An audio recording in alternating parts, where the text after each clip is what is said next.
Hi hello ಎಲ್ಲರಿಗೂ ನಮಸ್ಕಾರ.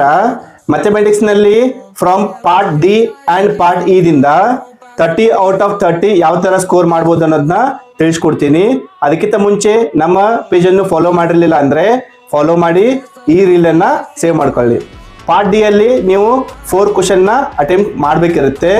So ಅದರಲ್ಲಿ ಇಂಪಾರ್ಟೆಂಟ್ ಕ್ವಶನ್ಸ್ ಅಂದ್ರೆ 39 ಕ್ವಶನ್ ಬಂದ್ಬಿಟ್ಟು ರಿಲೇಷನ್ ಅಂಡ್ ಫಂಕ್ಷನ್ ಇಂದ ಬರುತ್ತೆ.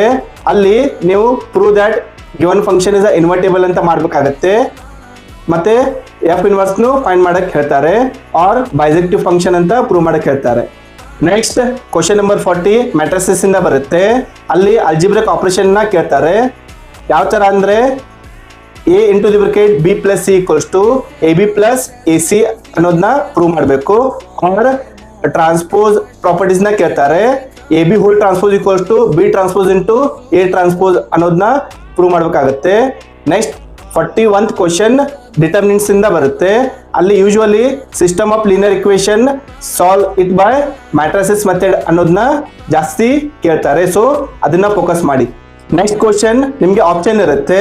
ಯಾವ ತರ ಅಂದ್ರೆ ಐದರ್ ನೀವು ಕಂಟಿನ್ಯೂಟಿ ಅಂಡ್ ಡಿಫರೆನ್ಷಿಯಬಿಲಿಟಿ ಇಂದ ಮಾಡಬಹುದು, ಸೆಕೆಂಡ್ ಆರ್ಡರ್ ಡೆರಿವೇಟಿವ್ ಕ್ವಶನ್ ಇರುತ್ತೆ, ಆರ್ ಅಪ್ಲಿಕೇಶನ್ ಆಫ್ ಇಂಟಿಗ್ರಲ್ಸ್ ನಲ್ಲಿ find the area enclosed by the circle or ellipse ಅನ್ನೋ ಕ್ವಶನ್ ನ ಜಾಸ್ತಿ ಕೇಳ್ತಾರೆ.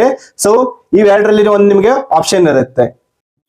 Next from part E L P P question fix ಇರುತ್ತೆ. So L P P question ಅನ್ನ perfect ಮಾಡ್ಕೊಳ್ಳಿ. ಅದರಲ್ಲಿ either 2 line or 3 line question ನ ಕೇಳ್ತಾರೆ. ನೆಕ್ಸ್ಟ್ ಫಾರ್ 4 ಮಾರ್ಕ್ಸ್ಗೆ ಡಿಟರ್ಮಿನೆಂಟ್ಸ್ ಇಂದ ಫೈಂಡ್ ಎ ಇನ್ವರ್ಸ್ ಅಂತ ಇರುತ್ತೆ by using the given equation ಅನ್ನೋದು. ಸೊ ಅದನ್ನ ಪರ್ಫೆಕ್ಟ್ ಮಾಡ್ಕೊಳ್ಳಿ.